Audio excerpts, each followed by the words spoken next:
अमोल को मैं कह रहा था तो क्या क्या पहना के भेज देती है, लोग देखते हैं मुझे फुल पत्ते पहना दिया उसने मैं सोच रहा था ऐसे सफ़ेद पहन के आऊँगा, फुल पत्ते पहना दिया उसने। और 5 साल तो जीन्स पहन के आता है, ठीक है कोई बात नहीं, आज रिजरेक्शन संडे है, पहन लेते हैं थोड़ा सा। तो आज हम बात करेंगे कुछ रिजरेक्शन संडे के विषय में बात करेंगे। और सबसे पहले बाइबल में से कुछ वचनों को देखेंगे और उसके बाद will get into more details. और कल पाल साहब से मैं पूछ रहा था, पाल साहब कितना समय दोगे यार हमको, तो पाल साहब बोल रहे थे कम से कम 2 घंटे बोलने पड़ेंगे। अभी 11 बज रही है तो 1 बजे तक तो क्यों दीदी लंच 1 बजे बोल रहे हैं। नहीं आप विश्वास नहीं कर रहे हो मुझे मालूम है, लेकिन करना पड़ेगा, आज उन्होंने बोला है तो 1 घंटे में फिनिश करेंगे। अभी 11 बजे 11:05 सामने, तो करेक्ट 12 बजे तक हम कोशिश करेंगे इसको कंप्लीट करने। होशिया नबी का किताब 6 अध्याय, होशिया नबी 6 उसका 2 पढ़ेंगे।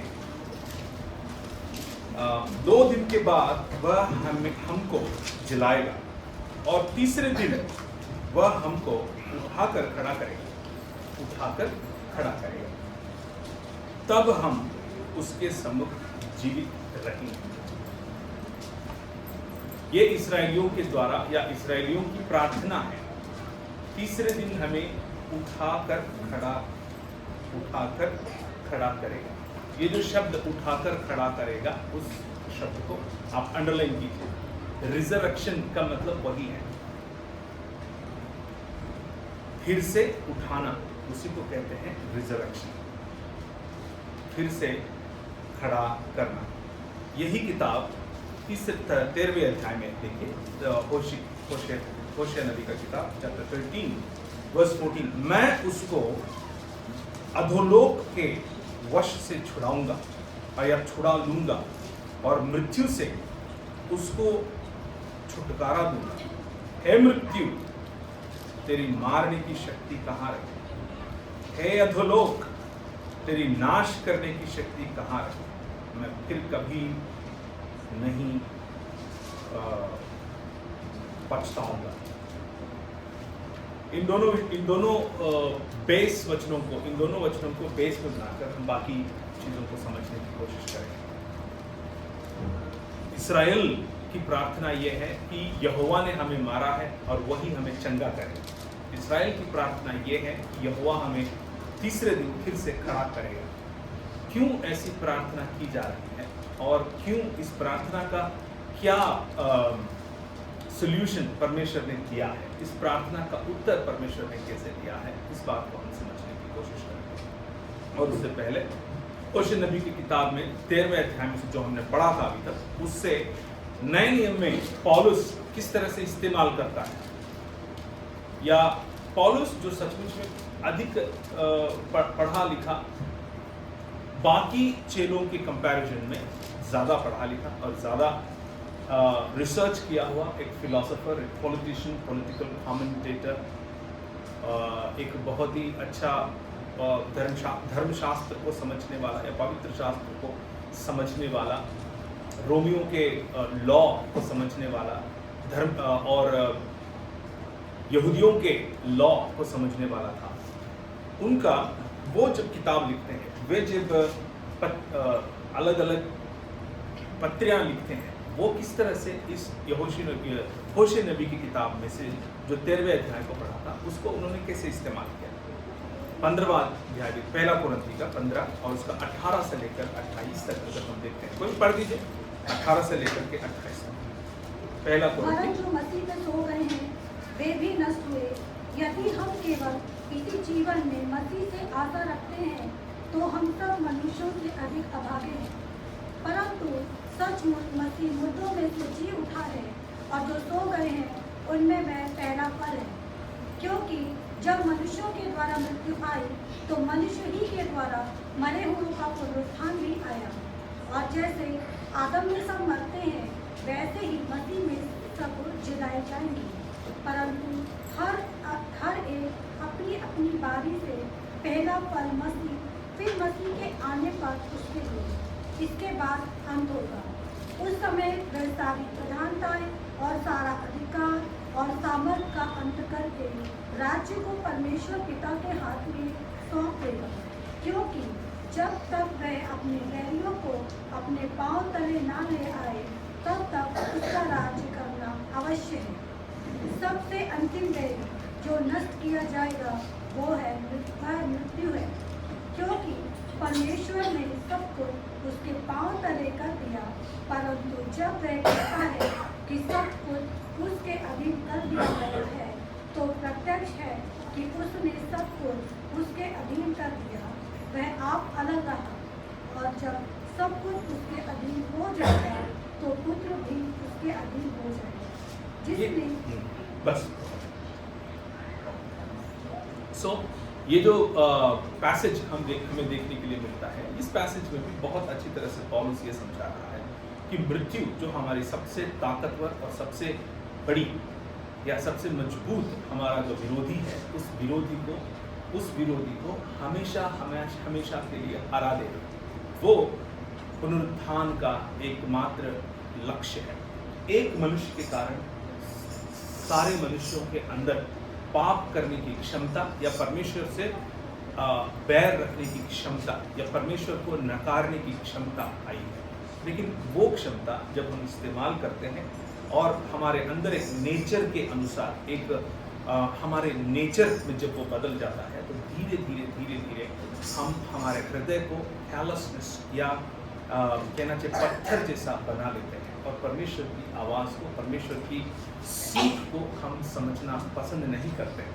और परमेश्वर जब हमें उनके समानता में, उनके स्वरूप में जब बनाता है और वो कहता है कि इस पृथ्वी पर राज करो मेरे जैसे, मेरे समान एक पिता बनकर, मेरे समान एक राजा बनकर, मेरे समान एक गडरिया बनकर, मेरे समान एक पति बनकर या मेरे समान प्रिय या प्रेमी बनकर इस संसार के साथ अपनी राज पदाधिकारी के समान, तुम मेरे सामंत के समान इस संसार के ऊपर राज करो, जब वो कहते हैं तो हमने कहा है कि हम हमारी इच्छा के अनुसार हम कर लेंगे। आपकी ज़रूरत नहीं है, आपको बोलने की ज़रूरत नहीं है, आपको आपकी कोई चलेगी नहीं अब, क्योंकि हम इस यहाँ के ऑटोनमस लोग हैं या हमारा अधिकार हम खुद चलाएंगे। और वो सोच कहाँ से आया है? वो मृत्यु या मृत्यु को जो मृत्यु के कारण या मृत्यु जिसे कहते हैं हम डार्कनेस या अंधकार के शक्तियों के हवाले में जब हम अपने आप को देते हैं या परमेश्वर की सोच से हम अपने आप को अलग करते हैं, तब इस प्रकार के सोच में हम चले जाते हैं। सारे तमाम इंसानियत चला जाता है और इंसानियत अपनी इंसानियत को भूल जाता है, भूल कर वो मृत्यु के वश में हो जाता है। So we are dead because we rejected God. कई सारे लोगों में, खास करके मसीही लोगों में भी इस तरह की धारणाएं होती हैं और उन धारणाओं को मैं आपके सामने करीब 2 मिनट के लिए रखना चाहता हूँ। कुछ लोग ये सोचते हैं कि परमेश्वर खुद ने कुछ इंसानों को स्वर्ग के लिए और कुछ इंसानों को नरक के लिए बनाया। ये ऐसे हैं मसीही समाज में, ये कहते हैं परमेश्वर ने अपने ज्ञान के अनुसार कुछ लोगों को स्वर्ग के लिए और कुछ लोगों को नरक के लिए बनाया है। लेकिन बाइबल उस बात से इनकार करता है। परमेश्वर प्रेमी है। परमेश्वर के गुण और परमेश्वर के लक्षण अपने बच्चों से मोहब्बत या प्रेम करने के लक्षण हैं और वो बहुत प्रेम करता है। तो इतना प्रेम करता है कि वो खुद अपने बेटे को दे देता है इस संसार को बचाने के लिए। कहाँ से बचाने के लिए? मृत्यु से बचाने के लिए। किसके लिए बचाने के लिए? खुद के लिए बचाने के लिए। एक इंसान या मनुष्य जाति का रिप्रेजेंटेटिव होने के कारण आदम जिस तरह से परमेश्वर को नकारा, एक इंसान यानी कि यीशु मसीह सारे इंसानों के रिप्रेजेंटेटिव होकर परमेश्वर से प्रेम रखा, परमेश्वर की बातों को माना। जैसे पहले इंसान के कारण या पहले इंसान के जरिए पूरे मनुष्य जाति के ऊपर मृत्यु राज करता है, वैसे प्रभु यीशु मसीह के कारण, प्रभु यीशु मसीह के साथ चलने के कारण पूरे इंसानों के ऊपर जीवन राज करता है। लेकिन यहाँ पर एक छोटी सी बात है। पहला हमने ये देखा है, कुछ लोग सोचते हैं कुछ लोग ही परमेश्वर के द्वारा चुने गए हैं, कुछ लोग नहीं। उसका एक्सट्रीम एंड, उसका सबसे क्या कहना चाहिए, विपरीत तरीके से कुछ और लोग, मसीही लोग ही सोचते हैं। वो सोच ये है कि परमेश्वर सभी लोगों के ऊपर पाप आया है, सभी लोगों के ऊपर मृत्यु आया है, तो सभी लोग भी अब जीवित होंगे, सभी लोग परमेश्वर के साथ रहेंगे, जिसे हम कहते हैं यूनिवर्सलिज्म। वो भी गलत है, क्योंकि परमेश्वर का वचन ये भी कहता है कि जितनों ने उसे ग्रहण किया उनको पिता ने अपने पुत्र होने का या संतान होने का अधिकार दिया है। जो अधिकार खोए हैं वो अधिकार वापस तभी आता है जब हम यीशु मसीह के साथ अलीजेंस में या उसके साथ चलने के लिए, वो हमारा नेता है, वो हमारा उद्धार करता है, वो हमारा कहना चाहिए सोटेर करके ग्रीक में एक शब्द आया है, यानी कि रक्षक जिसे कह सकते हैं। उद्धार करता का मतलब रक्षक। उसके साथ हम जीवित रहेंगे और उसके नजरिए को फॉलो करेंगे, उसके नजरिए के द्वारा हम इस संसार को देखेंगे, उसके दृष्टिकोण में हम पूरे संसार को समझेंगे। इस तरह का निर्णय जब हम लेते हैं और उस तरह का जीवन जब हम उनके साथ चलते हुए जीवित रहते हैं, वैसे लोगों के लिए पुनरुत्थान, यहाँ पर स्वर्ग और नरक की बात है, पुनरुत्थान को प्रॉमिस किया गया है। वाचा पुनरुत्थान है, वाचा स्वर्ग नहीं है। अभी हमारे भाई लोग जब आप आराधना जब कर रहे थे तो आपने गाया है कि नीले आसमां के पार जाएंगे जरूर, लेकिन वापस आएंगे, यहीं आएंगे। यहाँ पर परमेश्वर ने जिस सृष्टि को बनाया है, जिस सृष्टि को उन्होंने कहा है कि अच्छा है, बहुत अच्छा है, आपको जब बनाया है तो उन्होंने कहा है बहुत अच्छा है। इस बहुत अच्छी चीज को फिर से वो जिलाने वाले, फिर से वो खड़ा करने वाले, क्योंकि उनका जो प्रणाली है, उनका जो बनाने का तरीका है, उनका जो काम है वो परफेक्ट है।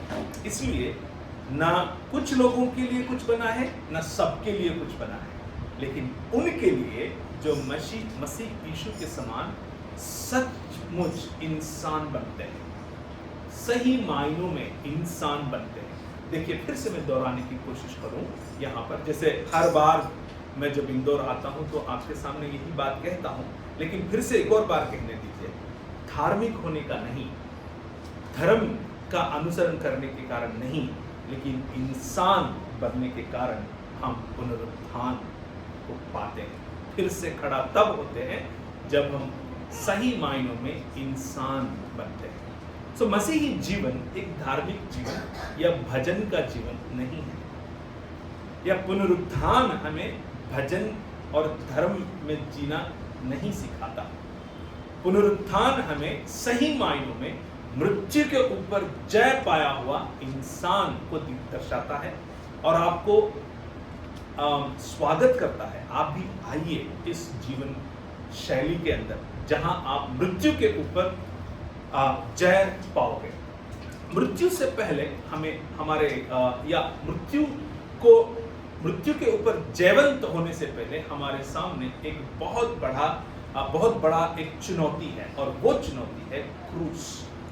Cross is the hurdle or the challenge which takes you through the valley of the death and you resurrect from that death. क्रूस के बगैर, क्रूस के रास्ते के बगैर रिजरेक्शन पॉसिबल नहीं है। क्रूस के रास्ते को अगर आप अपनाओगे नहीं तो आपके सामने पुनरुत्थान का विकल्प है ही नहीं। क्रूस का रास्ता ही पुनरुत्थान का एकमात्र रास्ता है। क्रूस ही एकमात्र रास्ता है जिसके जरिए आप पुनरुत्थान को पाओगे। इसको थोड़ा सा समझने की कोशिश करते हैं। जब प्रभु यीशु मसीह का पुनरुत्थान हुआ है या उस समय 2000 साल पहले हुआ था, तो लोगों ने अलग अलग तरह के थ्योरीज बनाए। उन्होंने कहा नहीं नहीं नहीं, ये तो there is a theory called Jesus became embellished, यानी कि यीशु मरा नहीं था, वो थक गया था, और इतना थक गया था कि वो क्या बोलते, होश खो दिया था, और लोगों ने सोचा ये बेहोश हो गया था। लोगों ने सोचा कि वो मर गया, इसलिए उसको उतार करके समाधि में रख दिए, और फिर से वो हील होकर के वापस आ गया। ये एक थियोरी है, यानी कि वो मृत्यु से जी नहीं उठा, खाली वो बेहोश था, और बेहोशी से बाहर आने के बाद वापस आया, बेहोश था। ठीक है, तो एक गधी एक बहुत बड़ा कहना चाहिए समाधि, जहां पर कोई हवा नहीं, कुछ नहीं, और उसके ऊपर एक बहुत बड़ा पत्थर रखा हुआ है, और ये कितने कोड़े खाए थे? ये 39। एक कोड़ा मान लीजिए ज्यादा नहीं है तो भी मान लीजिए 15 ग्राम तो निकालेगा शरीर का जो है ना मांस है, और जितना लहू बहा है वो तो है। 39 मल्टीप्लाइड बाय 15 करिए, कितना आएगा? करीब 400 600, करीब 600 है ना, ठीक है ना, करीब 600 ग्राम। और 600 ग्राम आप कभी काट करके दीजिए, देखते हैं कितने दिन में आप वापस आते हो।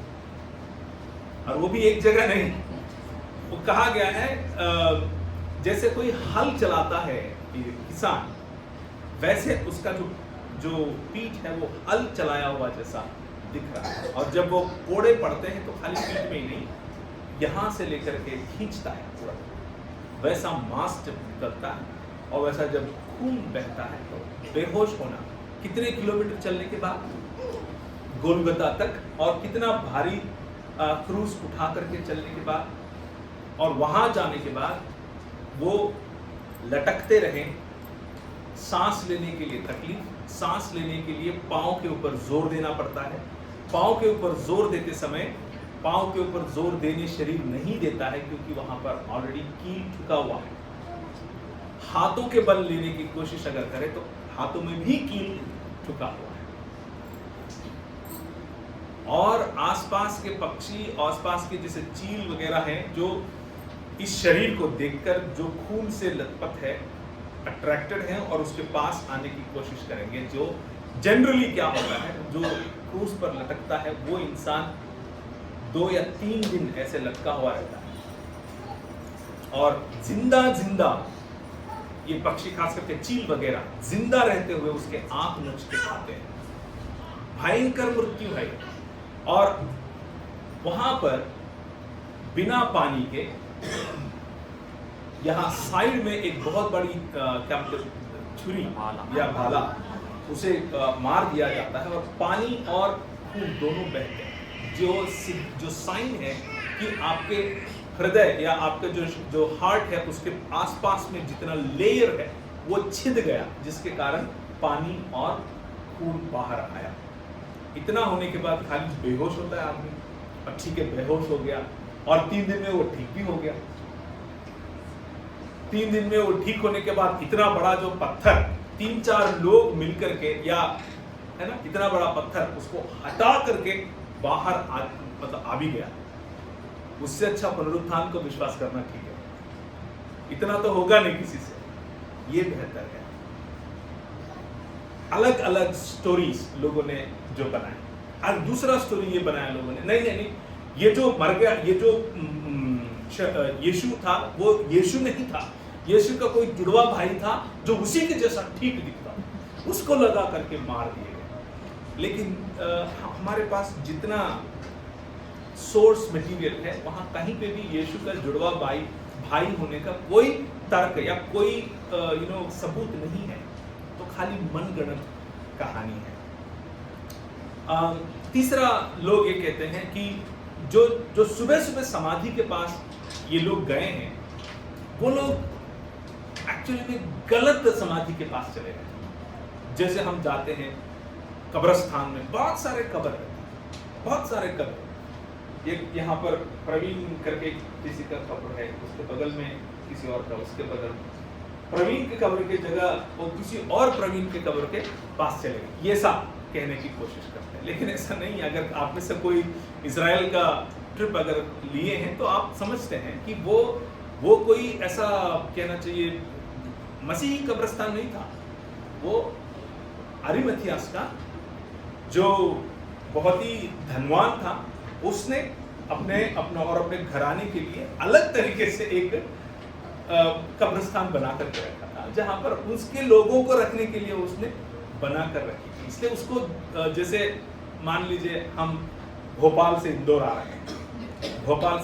रहे हैं तो रास्ते में एक बहुत बड़ा मंदिर दिखता है, मान लीजिए दिखता भी है आष्टा के पास में, बहुत बड़ा एक कहना चाहिए कोई तीर्थ स्थल जैसा है अपने जैनी भाइयों का, और उसको आप बिना देखे आ ही नहीं सकते।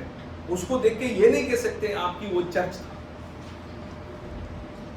क्योंकि उसके सिंबल्स अलग है, उसका लाइटिंग अलग है, उसका बनावट अलग है, और वो एक बहुत बड़ी पहाड़ पर बनी हुई है या चोटी पर बनी हुई है, तो उसको आप इनकार कर ही नहीं सकते। उसी तरह अरिमथियास ने जो उसके लिए खुद के लिए उसके घराने के लिए बनाया, उसको किसी और के समाधि से कंफ्यूज होना नामुमकिन है, वो हुआ नहीं था।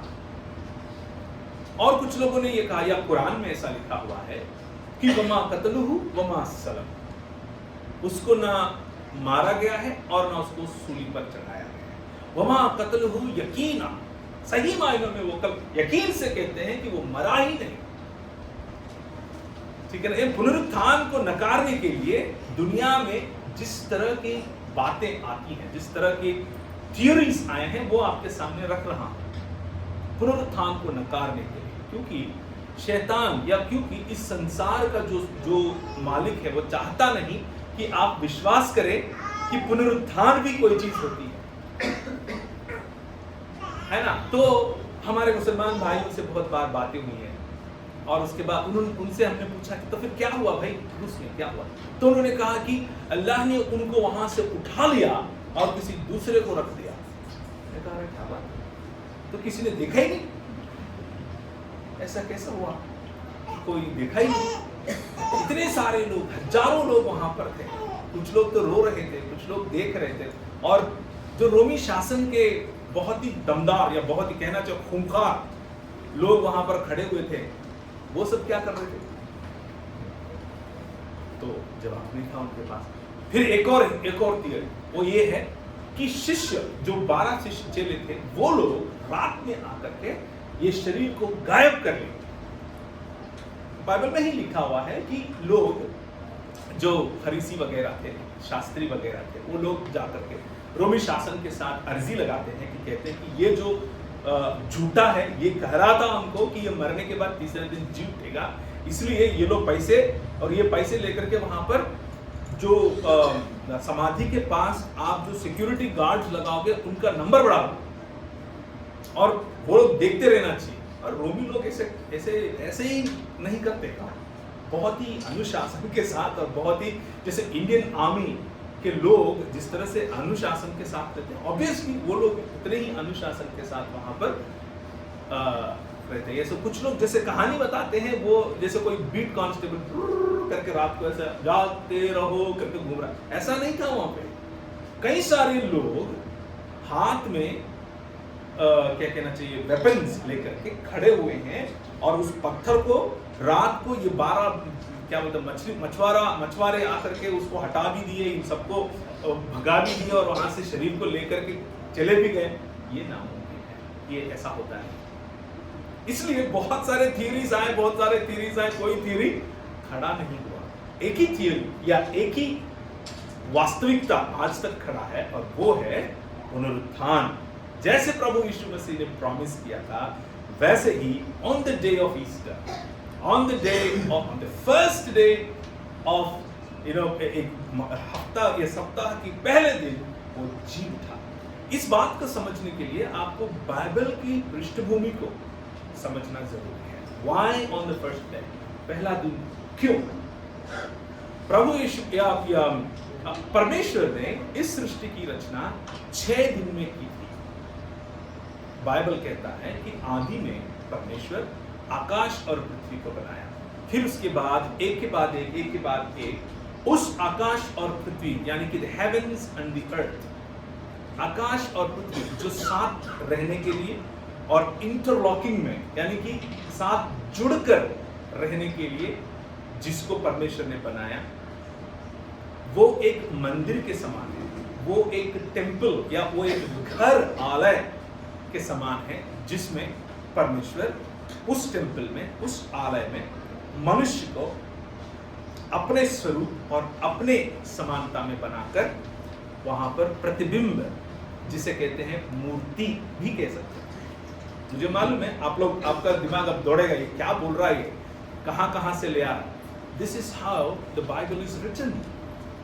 परमेश्वर ने मनुष्य को वहां पर रखा, लेकिन मनुष्य जब ये इस आकाश और पृथ्वी की मंदिर को जब परमेश्वर ने बनाया, छठवें दिन, 6th डे, छठवें दिन मनुष्य को बनाकर ये पूरे मंदिर के ऊपर अधिकार देकर उसको वहां पर प्रतिबिंब के रूप में रखने के बाद 7वें दिन यानी कि the 7th day, God enters into the temple and he sits on the throne of the heavens, and जैसे वो 7वें दिन कहा गया है बाइबल में कि he took rest, उसने विश्राम किया। विश्राम का मतलब परमेश्वर बहुत हल चला करके, दौड़ के, एक्सरसाइज करके थक गया, बहुत पसीना आ गया, तो फिर उसने खाट बिछा करके सो गया। That is not the picture, वो नहीं है पिक्चर। परमेश्वर थकता नहीं है, थकने के कारण उसको विश्राम की जरूरत पड़े। That is not the picture.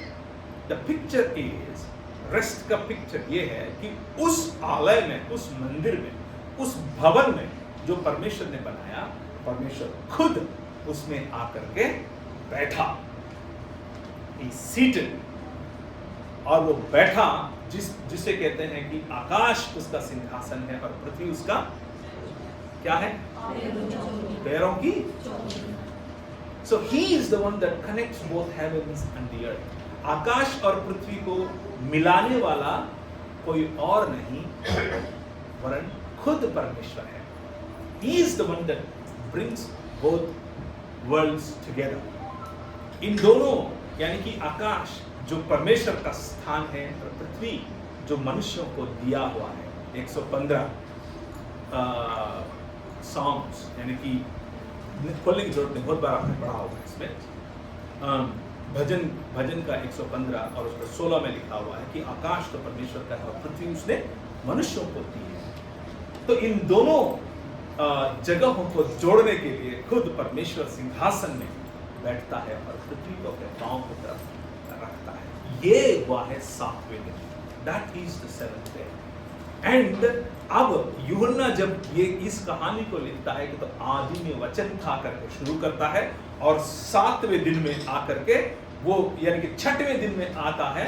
6वें दिन में उनका सूली का रास्ता दिखता है और उस सूली के रास्ते में लोग आते हैं, खास करके फरीसी आते हैं और कहते हैं इसमें तो कोई गलती नहीं दिख रही है, कैसे इसको मारे। सदुकी आते हैं, युग तो भी ये कहता है ये तो हमारे अगेंस्ट में है, लेकिन इसको मारेंगे कैसे।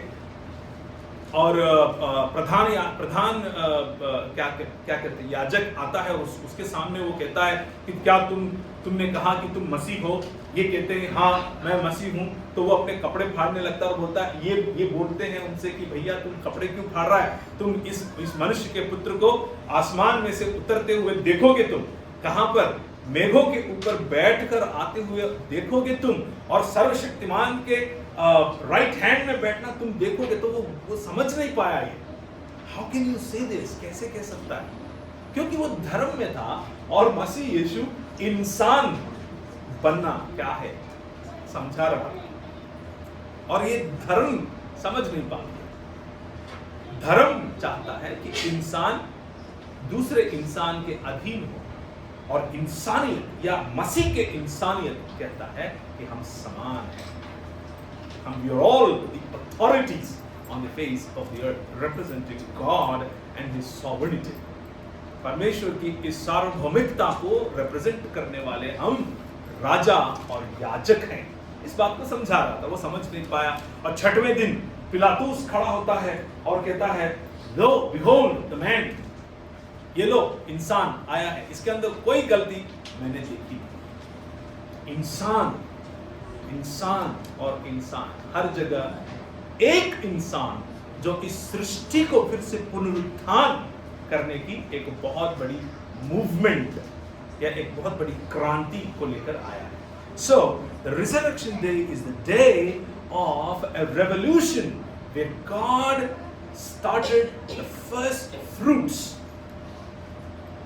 Jesus is the first fruit of the creation that was dead. मृतकों में से जी उठने का या फिर से जी उठने वाला पहला फल प्रभु यीशु मसीह।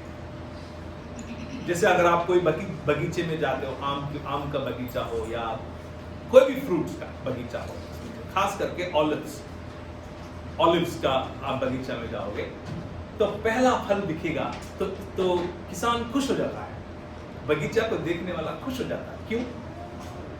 क्योंकि that tells him that the entire garden is going to be fruitful one day. ये पहला जो दिख रहा है बहुत अच्छा है, लेकिन इसके जैसे पूरा गार्डन भी इन्हीं फलों से भरा जाएगा। So the first fruit, पहला फल एक कहना चाहिए एक it's a proof that everybody else will also be resurrected. Jesus is the proof that you and I will be resurrected one day. यीशु मसीह आप और मेरे पुनरुत्थान का एक शुरुआत है। उन्होंने मृत्यु के शरीर को बोया और अमरता की या अमृत की शरीर को उन्होंने बाहर निकाला और कह रहे हैं कि आप अमर होने के शरीर को पाओगे। That is gospel. यही सुसमाचार है। पुनरुत्थान सुसमाचार है, स्वर्ग नहीं है सुसमाचार, पुनरुत्थान सुसमाचार है। तो आगे हम बढ़ेंगे। शरीर में हम पुनरुत्थान, ये जो शरीर है ये थोड़ा सा अभी, क्योंकि हमने परमेश्वर को रिजेक्ट किया, क्योंकि हम परमेश्वर से दूर हैं, क्योंकि हम परमेश्वर के सम्मुख में नहीं रह रहे हैं, क्योंकि हम परमेश्वर के उजाले में हमारा शरीर नहीं है, तो ये दुर्बल है। हमको हार्ट अटैक्स आते हैं, हमको कैंसर हो जाता है, हमको कोरोना आता है, तो हमको बैक्टीरियल इन्फेक्शन हो जाता है। तो छोटी छोटी बैक्टीरिया और कोरोना के कारण हम हार जाते हैं और मर जाते हैं। लेकिन वो शरीर जो यीशु मसीह ने जी उठने के बाद कहा, तुम्हारे कहा कि नहीं, मैं विश्वास नहीं करता, ये सब बकवास की बातें तुम लोग कह रहे हो, वो जीता, वो कहाँ जिंदा है, वो कोई जिंदा नहीं है। तो ये कहते हैं कि ठीक है थोमा आओ, कम हियर। सारे दरवाजे खिड़की बंद थे, अंदर डर के बैठे हुए थे कि कहीं ये लोग यहूदी लोग आके मार मुर न दें। और ये आते हैं बंद दरवाजे के कमरे में घुस आते हैं, यानी कि घुस आते बोले तो ऐसे तोड़ फोड़ के नहीं, ऐसे आ जाते हैं। तो उसको कहते हैं पेरोजिया। द वर्ड यूज्ड इज पेरोजिया, यानी कि रिवीलिंग हिमसेल्फ, अपने आप को पर्दे को हटाना। पर्दे को हटाया तो प्रभु यीशु मसीह खड़ा, उस टाइप का। यानी कि वो शरीर जो हम पाने जा रहे हैं उसके the laws of nature will be different. जैसे हम किसी पत्थर को ऊपर फेंकते हैं तो नीचे गिरता है, क्योंकि वो एक मटेरियल है जो ग्रेविटी या गुरुत्वाकर्षण शक्ति के अधीन है। लेकिन वो शरीर जो हम पाएंगे वो उसके अधीन नहीं रहेगा। वो दीवारों से और दरवाजों से रोका नहीं जा सकता, उस तरह का शरीर। लेकिन उसे टच किया जा सकता है, उसको महसूस किया जा सकता है। क्योंकि जब वे आए तो उनको बुलाएं तोमा को, और उन्होंने कहा अभी हाथ लगा दे, and he put his finger there. उसने अपनी उंगली डाली और कहा हाथियास्मो, वो कहा किरियास्मो, oh my God, oh my Lord, उसने कहा। यानी कि जब आप टच कर सकते हो, जब आप फील कर सकते हो, बात कर सकते हो। उन्होंने मछली बनाई लोगों के लिए, उनको दिया खाने के लिए, है ना। So it's going to be a real you know एक सही मायनों में शरीर होने वाला है। इट इज नॉट सम हम आत्मा में कहीं चले जाएंगे, वो नहीं है। That's not what Bible is talking about. We are talking about a real body. और उस शरीर को हम देखेंगे, उस शरीर को हम महसूस करेंगे, उस शरीर में हम खाएंगे, उस शरीर में हम काम करेंगे, उस शरीर के साथ हम राज करेंगे। और प्रभु यीशु मसीह वही कर रहा है, लेकिन मृत्यु उसे उस शरीर को रोक नहीं पाए। लूका रचित सुसमाचार 24वां अध्याय और उसका 6। Luke chapter 24 verse 6। वह यहाँ नहीं, हाँ, वह यहाँ नहीं, हाँ, परंतु जी उठा है। तो मौत उसको, उस शरीर को रोक नहीं पाएगी, या मौत उस जीवन को रोक नहीं पाएगी। मरकुस रचित सुसमाचार 16 अध्याय और उसका 6। Mark chapter 16 verse 6। मरकुस का 16 और उसका 6। उसने उनसे कहा, चकित मत हो, यीशु नासरी को जो क्रूस पर चढ़ाया गया था ढूंढती हो, वह जी उठा है, यहाँ नहीं है। देखो यही पर स्थान है जहाँ उन्होंने उसे रखा था। प्रूफ्स के साथ बता रहे हैं यहाँ पे मरकुस रचित सुसमाचार में कि भाई जिसको तुम लोगों ने क्रूस पे चढ़ाया था वही है, ये वही था यहाँ पे। ऐसा मत सोचना कि किसी और के लगा दिया था, और ये भी मत सोचना कि कोई उठा करके ले गए, है ना। पहली बार जब मरियम वहां पर पहुंचती है तो वो ढूंढती रहती है, कहाँ है मेरा प्रभु, कहाँ है मेरा प्रभु करके। तो वो ऑलरेडी जी उठे हैं और बगीचे के अंदर बीच में खड़े हुए हैं, और वो आकर के वो सोचती है कि ये माली है।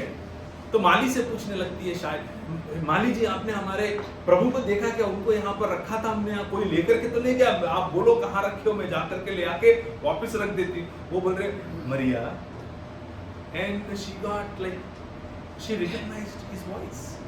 वो शरीर जो हम वापस पाने जा रहे हैं वो कुछ इस किस्म का है कि आपको समझना पड़ता है। देखते ही शायद आपको ये नहीं लगेगा कि ये वही है, समझना पड़ता है। जब आप समझोगे सही मायने में, और जब वो बोलेंगे तो आपको समझ में आएगा। और वो कहे, हे प्रभु, तो उन्होंने कहा डोंट टच मी, मुझे छूना मत, मुझे अभी परमेश्वर या पिता के पास चढ़ के जाना है और जब वापस आऊंगा। और उसके बाद वो छूते भी है बाकी सब लोग, यानी कि बीच में उन्होंने जो काम करना था उन्होंने किया है। मत्ती के 28 में भी यही बात लिखा हुआ है कि वो यहाँ पर नहीं है।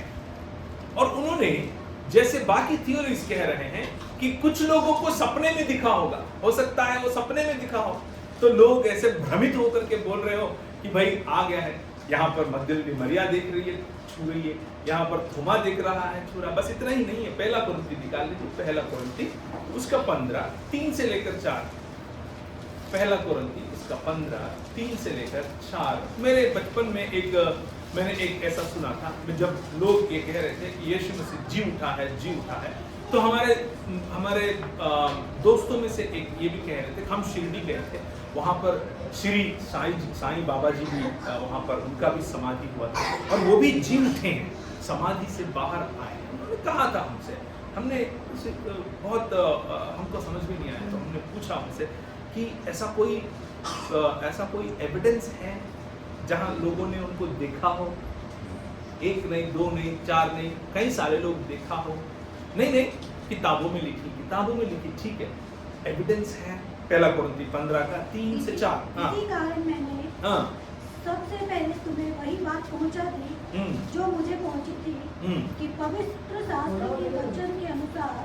पवित्र शास्त्र के वचन के अनुसार, this is the most important phrase. ये बहुत इंपॉर्टेंट फ्रेज है। इसके अलावा बाइबल को समझना या पुनरुत्थान को समझना या क्रूस के कार्य को समझना नामुमकिन है।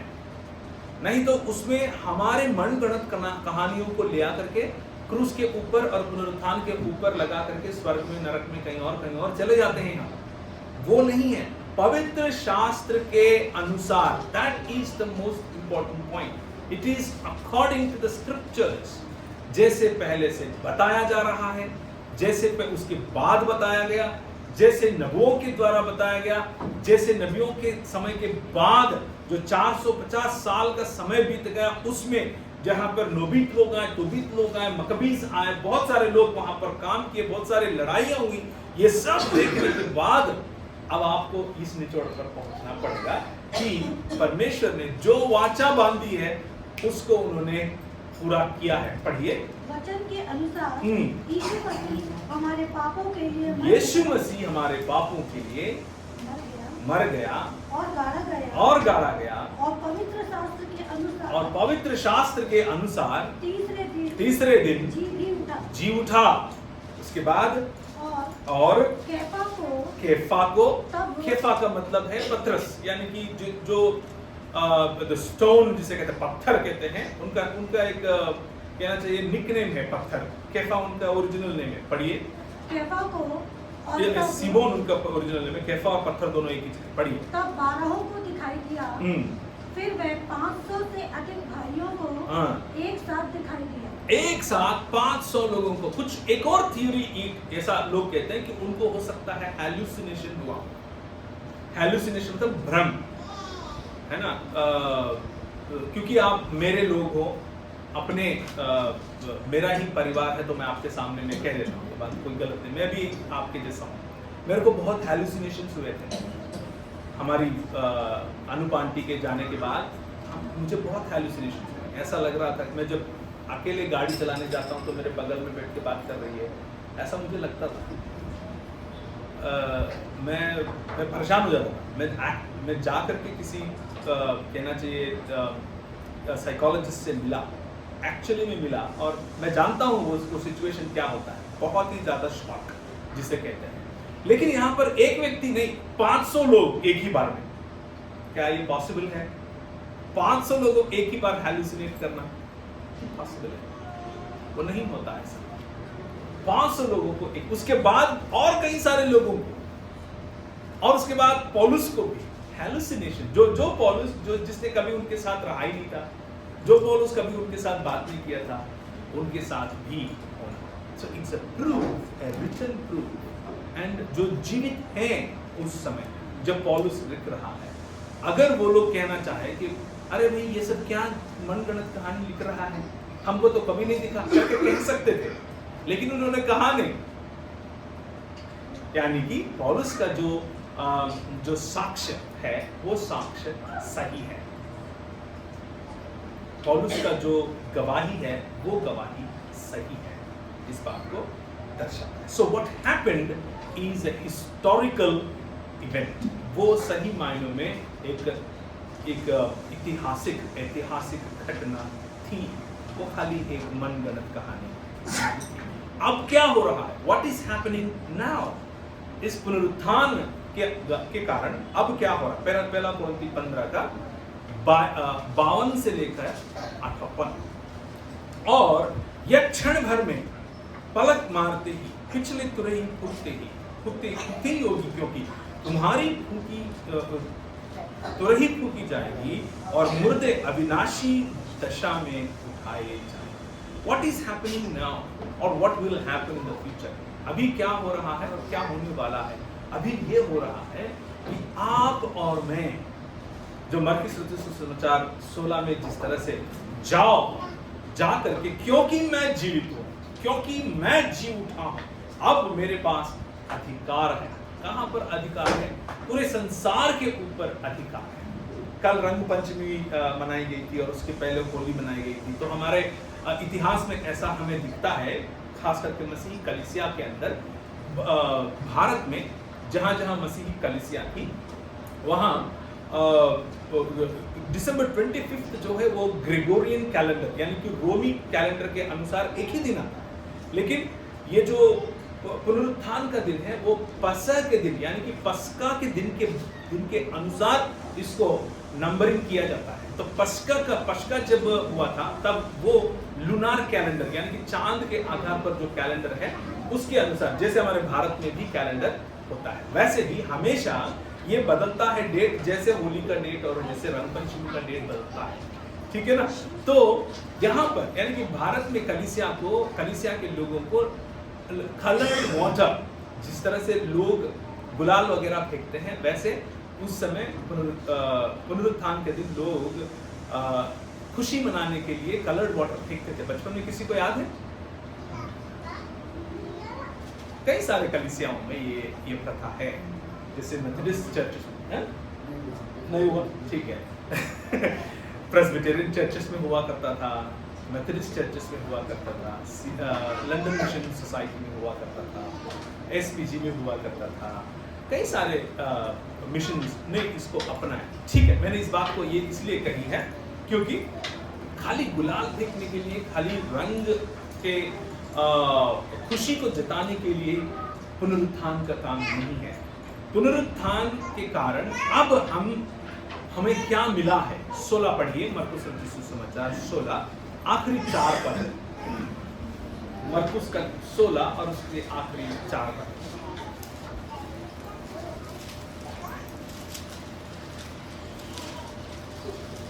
प्रभु यीशु उनसे बातें करने के बाद हाँ। उठा लिया गया हाँ। और परमेश्वर की दाहिनी ओर बैठ गया। हाँ। और उन्होंने निकलकर हर जगह प्रचार किया। हर जगह प्रचार किया और प्रभु उनके साथ काम करता रहा।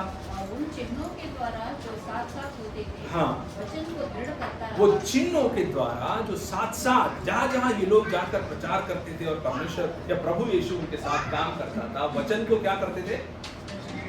वचन स्थिर होता था, दृढ़ होता था। कौन से चिन्ह, कौन से चमत्कार? ऊपर पढ़िए, थोड़ा सा ऊपर, दो वचन ऊपर। जो विश्वास करे और बपतिस्मा ले, हाँ। उसी का उद्धार होगा। परंतु जो विश्वास ना करेगा, हाँ। वो दोषी ठहराया जाएगा। विश्वास करने वालों में हाँ। ये चिन्ह होंगे। ये चिन्ह होंगे। क्या है वो चिन्ह? मेरे नाम से दुष्टात्माओं को निकाल पाओगे तुम। नई भाषा बोलेंगे।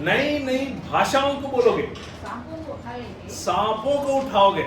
यदि वे प्राणनाशक वस्तु भी अगर तुम पी लोगे तो भी उनकी कुछ हानि ना होगी। हानि नहीं होगी। वे बीमारों पर हाथ रखेंगे। बीमारों पर हाथ रखो और वे चंगे हो जाएंगे। चंगा करो।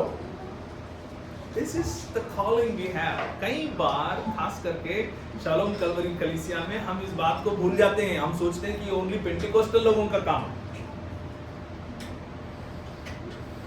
मुझे मालूम है मैं थोड़ा सीधा बात कर रहा हूँ, थोड़ा कंट्रोवर्शियल भी बात कर रहा हूँ, लेकिन बाइबल है ये, प्रवीण की बात नहीं है, बाइबल की बात है। क्योंकि हम अब पुनरुत्थान के परमेश्वर के लोग हैं, तो हमारा उत्तरदायित्व है कि हम पुनरुत्थान को बांटें। क्योंकि हम हील्ड लोग हैं या चंगाई पा चुके लोग हैं, तो चंगाई को बांटें। हालेलुया।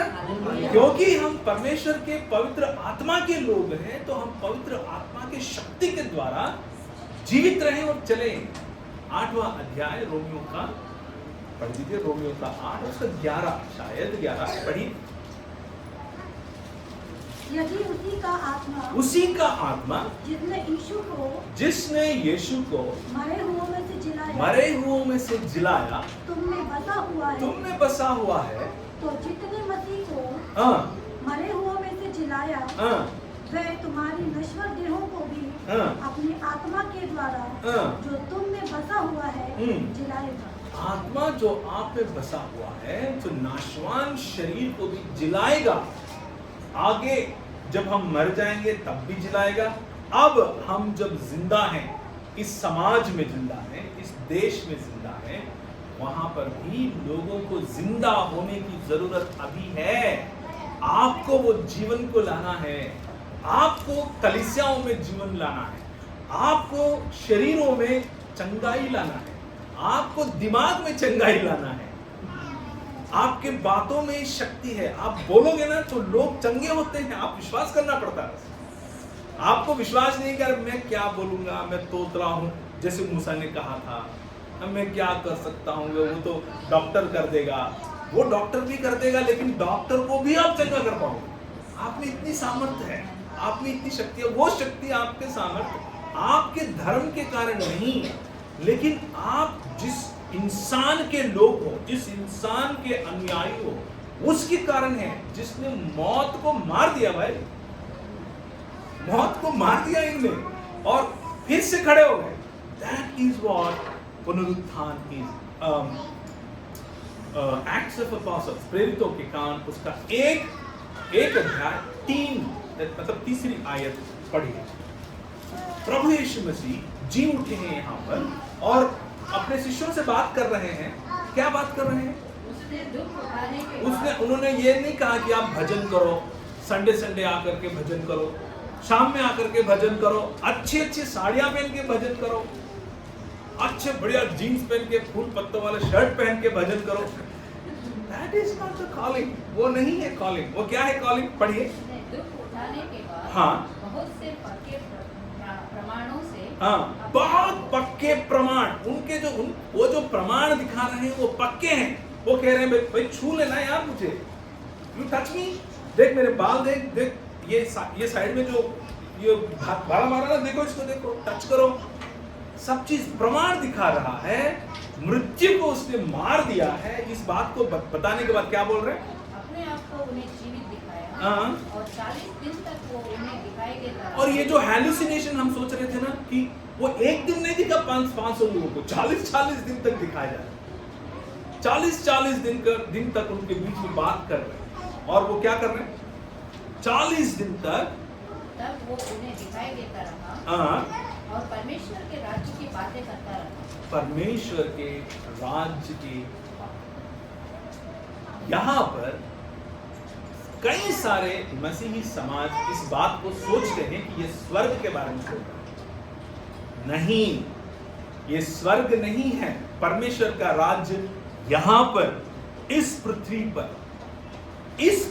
पर कैसे इस पृथ्वी को वो फिर से जिलाने वाला है, फिर से सही मायनों में इंसानों के साथ भर देना है। कैसे न्याय को फैलाएगा, कैसे कृपा से प्रेम रखेगा, कैसे इंसान अपने आप को नम्र बनाकर यहोवा के सामने चलेगा, कैसे स्त्रियों को अपनी हक मिलेगी, कैसे बालकों को, बालिकाओं को हक मिलेगा, और कैसे बुजुर्गों को वो इज्जत मिलेगा, कैसे संबंधों में मिठास आएगा, कैसे परमेश्वर का राज कैसा होगा। परमेश्वर जब राज करेगा तो कैसी क्या संपन्न होकर हम कैसे रहेंगे, कैसे पूरा होकर या कंप्लीट ह्यूमन कैसे बनने जा रहा है। That is the concept. It is not about कहीं और जाने का। परमेश्वर का राज्य यहाँ पर कैसे वो लाने जा रहा है वो समझा रहा था, है ना। आप पढ़िए। और उससे मिलकर उन्हें आज्ञा दी, यरूशलेम को ना छोड़ो, हाँ, परंतु पिता की उस प्रतिज्ञा के पूरे होने के बाद जोते रहो, हाँ, जिसकी चर्चा तुम मुझसे सुन चुके हो। क्योंकि यूहन्ना ने तो पानी में बपतिस्मा दिया है, परंतु थोड़े दिनों के बाद तुम पवित्र आत्मा से बपतिस्मा पाओगे। जब वे मृत्यु के ऊपर जय पाकर बाहर आए तब भी एक ही बात को कह रहे थे, वो ये है कि जो आत्मा मुझे मृतकों में से उठाया वही आत्मा तुम्हें मिलेगा और तुम मृतकों में से उठोगे। तुम इस संसार को फिर से जीवित करोगे। तुम यहीं पे बाट जो धर्म के लिए नहीं, to bring new humanity into this world, नहीं, सही मायने में इंसान फिर से कैसे बनेगा तुम दिखाओगे। और उसका रास्ता केवल क्रूस है। उसका रास्ता केवल क्रूस है। Building the lives of people, लोगों के जीवन में उजियाला ला। Building the lives of human beings, लोगों के जीवन में एक। इसीलिए हमारी जो जर्नी है, मसीहत का जो जर्नी है, 5 मिनट बचा है, खत्म कर देंगे। मसीह लोगों का जो जर्नी है वो समाधि से लेकर मंदिर की तरफ है। समाधि से लेकर मंदिर की तरफ है। समाधि यानी कि हम मरेंगे, लेकिन हमारी जर्नी, हमारा जो ये जो रास्ता है वो मृत्यु के बाद एक मंदिर बनने का रास्ता है। वो मंदिर जहां पर फिर से राजा आकर के बैठेगा और राज करेगा। वो मंदिर जहां पर सारे पशु पक्षी, जीव जंतु, जल, हर चीज, इंसान, जिसको इंसान रक्षा करेगा और इंसान उनके ऊपर राज करेगा और हमारे बीच में परमेश्वर आकर के विराजमान होगा। वो मंदिर की तरफ हमारे कदम उस तरफ जा रहे हैं। ये जो पुनरुत्थान का दिन है वो हमें गेत्सेमने से लेकर के यरूशलेम तक का जो जर्नी है उसे दिखाता है। गेत्सेमने जहां पर हम कहते हैं कि ये जो कटोरा है ये मेरे लिए बहुत ज्यादा मुश्किल है, अगर हो सकता है तो इसको मेरे यहाँ से निकाल लो, हटा लो परमेश्वर पिता, इसको निकाल दे करके बोलने के बाद खुद यीशु बोलते नहीं, उसके बावजूद मेरा नहीं तुम्हारी इच्छा हो। आज आपके जीवन में हो सकता है आपके जीवन का कटोरा बहुत ही क्लेश के साथ, बहुत ही मुश्किल, कठिनाई, बहुत ही सवालों के साथ भरा हुआ हो सकता है आप अपमान को सह रहे हो सकता है आप अकेलेपन को सह रहे हो सकता है आपके संबंधों में मिठास नहीं है, जहां देखो वहां क्या लड़ाई है या भेदभाव है या एक दूसरे को नीचे दिखाने का ये इस तरह की सोच चल रहा है। लेकिन वो कटोरा आपका क्रूस है जो आपको लेकर के चलना है। वो कटोरा लेने के बावजूद आपको ये कहना है कि लेकिन मेरी इच्छा नहीं, तुम्हारी इच्छा मेरे जीवन में पूरी हो। Just following Jesus. यीशु ने जिस तरह से परमेश्वर की या अपने पिता का इच्छा पूरा किया, वैसे आपको आपके जीवन में आप उसके इच्छा को पूरा करना है। मेरा एक भाई है, आप लोग सब जानते हैं भरनी। कितने लोग जानते हैं भरनी को? कुछ लोग जानते हैं। कुछ दिन पहले उसने सुसाइड कर लिया। He killed himself. क्योंकि वो कटोरा उसके लिए बहुत मुश्किल हो गया था। कुछ संबंध ऐसे थे जिससे वो समझ नहीं पाया कैसे उन संबंधों में न्याय देखे। हार गया था, थक गया था, नौकरी छोड़ी, बुरी आदतों को पाल लिया, अकेला हो गया, अपने आप को क्या करना उसको समझ में नहीं आया, पैसा नहीं, खाना नहीं, समझ में नहीं आया उसको, तो उसने वो मौत को सहना पसंद किया। लेकिन इसको यानी कि ये जो क्रूस है इससे सहना पसंद नहीं। लेकिन आप जो मसीह के लोग हैं, आप जो मसीह के साथ चलने की आपने इच्छा जाहिर की और प्रण लिया और उनके पीछे चल रहे हैं, आप क्रूस के द्वारा ही पुनरुत्थान को पा पाओगे। अगर आप बीच में इस कटोरे को छोड़ते, बीच में इस कटोरे को देख कर कहते कि मैं थक गया, मेरे से नहीं होएगा, ये अपमान सहना मुश्किल है, ये मैं अकेले लड़ नहीं सकता, फलाना फलाना फलाना फलाना, तो पुनरुत्थान संभव नहीं है। परमेश्वर ने जो जीवन आपको दिया है उसमें कई तरह के जीने के ढंग हैं, कई तरह के जीने के रास्ते हैं, लेकिन एक ही रास्ता है जिसमें पुनरुत्थान संभव है, और वो रास्ता सही मायनों में इंसान बनने का रास्ता, और वो रास्ता क्रूस का रास्ता, जहां पर क्षमा, जहां पर इज्जत, जहां पर समानता, जहां पर अपने आप को नम्र बनाने का, जहां पर त्याग, जहां पर आपका संपत्ति सबको बांटने का मन वगैरह वगैरह वगैरह यीशु सिखाता है। और उस रास्ते में आपके लिए आपको वो रास्ता याद होना चाहिए पुनरुत्थान के दिन। पुनरुत्थान का दिन खाली बिरयानी पका करके खाने के लिए नहीं है, आपके क्रूस को याद दिलाने के लिए। अंतिम और आखिरी बात, प्रकाशित वाक्य 20 अध्याय उसका 6 और उसका 14। धन्य और पवित्र वो हैं जो इस पहले पुनरुत्थान का भागी हैं। ऐसों पर दूसरी मृत्यु का कुछ भी अधिकार नहीं। ऐसे लोगों पर मृत्यु का कोई अधिकार नहीं है।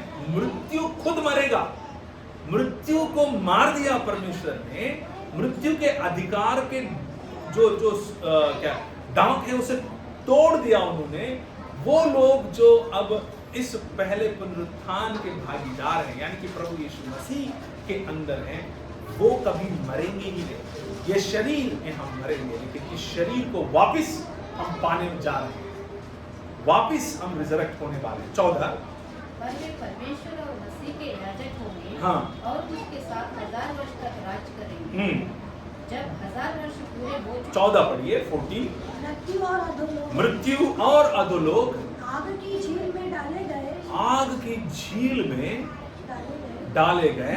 यह आग की झील, यह आग की झील दूसरी मृत्यु है। दूसरी मृत्यु है। ये जो एक पहला मृत्यु है वो तो टेम्पररी है, फिर से हम जीवित होंगे, लेकिन दूसरा एक और मृत्यु है जो सीज टू एग्जिस्ट कहते हैं, हमेशा हमेशा के लिए एनिहिलेट हो जाएगा, अब उसका अस्तित्व ही नहीं रहेगा, यानी कि मृत्यु का अस्तित्व ही नहीं रहेगा, अधोलोक का अस्तित्व ही नहीं रहेगा। वो दूसरा मृत्यु है, और उस दूसरे मृत्यु में कोई रिजरेक्शन नहीं, फिर से खड़े होने का, फिर से उठने का कोई मौका वहां पर नहीं है।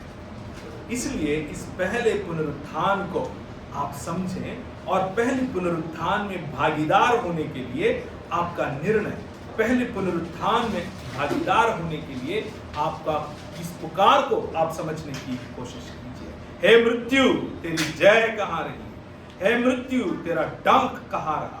मृत्यु का डंक पाप है, और पाप का बल व्यवस्था है, परंतु परमेश्वर का धन्यवाद हो जो हमारे प्रभु यीशु मसीह के द्वारा हमें जयवंत करता है। बैठे हुए लोग, आप में से कोई अगर इस पुनरुत्थान को अभी तक नहीं समझे हो, इस क्रूस के रास्ते को अभी तक नहीं समझे हो, अगर आप में से कुछ लोग ऐसे हैं अभी भी कि सोच रहे हो, दुविधा में हैं कि भाई बहुत सारे धर्मों में ये भी एक धर्म है,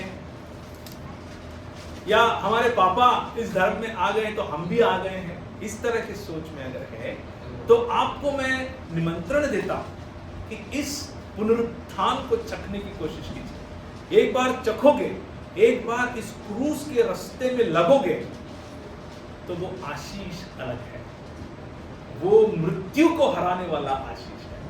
वो हमेशा हमेशा के लिए जहां जहां जिन जिन परिवारों में, जिन जिन जीवनों में ये मृत्यु का डंक दिखता है, उसे तोड़ने की आजादी, उसके ऊपर राज करने का शक्ति और सामर्थ्य इस पुनरुत्थान में।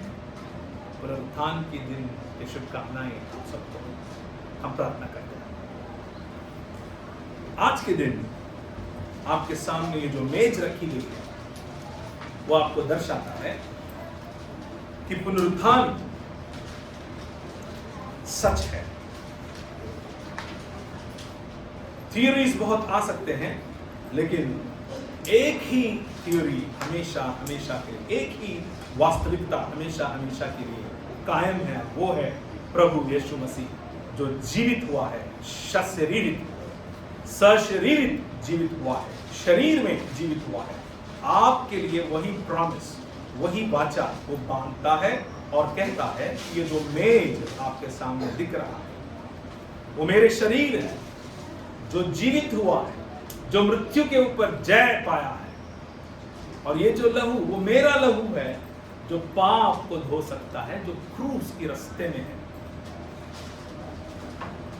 जो सही मानव होकर जीने का एक स्रोत है, सही मानव होकर जीने का एक निमंत्रण है। इस निमंत्रण को आप लें और अपने आप को जांचें और अपने आप को इस विशाल या विश्व मानवता में शामिल करने के लिए एक ही रास्ता, क्रूस का रास्ता। हम अपने आप को जांचें, सिरों को झुकाएं और परमेश्वर की इस मेज में शामिल होने से पहले कुछ ऐसी बातों को देखें। क्या मैं सचमुच में ये पुनरुत्थान का जीवन जी रहा हूं? क्या मैं वहां जा रहा हूं जहां पर दुष्ट आत्माएं हैं और उन्हें मैं निकाल पा रहा हूं? क्या मैं वैसी जीवन जी रहा हूं जहां पर मेरे शब्दों के द्वारा, मेरे जीवन के द्वारा जीवन फैल रहा है? क्या मैं वहां पर हाथ डाल रहा हूं जहां पर चंगाई आने की जरूरत है और मैं ला रहा हूं? इन बातों को हम सोचें।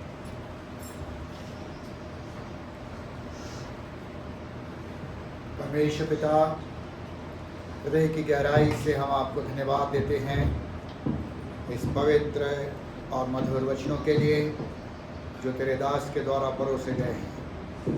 पिता, हम बड़े दीनता के साथ आपसे प्रार्थना करते हैं प्रभु, इस समय जब हम तेरी देही में सहभागी होते हैं, हमें पिता अपने पुनरुत्थान के महत्व को समझाते हुए आपके साथ जीने की सामर्थ्य और आपके आगमन तक हम विश्वासियों कहकर आपको ऊंचा उठाएं।